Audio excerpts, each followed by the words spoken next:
All right, guys, welcome back to Razzie Grows.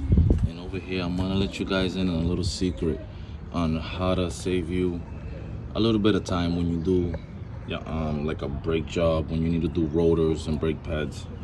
So what you're gonna want to do is you want to stick a flathead behind the rotor, and then you want to pull this way, and you want to decompress the caliper. So then this will save you a whole lot of time at the end, and you'll be able to do your brake job a lot faster.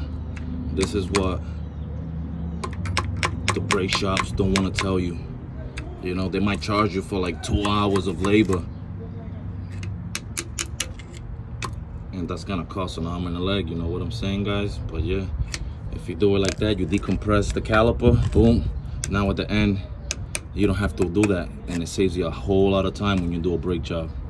Stay tuned, guys. Like and subscribe. Razzie Grows for more tech tips, and you know, it's all about saving a penny. So if you could save some money, some time, and do the job faster, why not? Stay tuned.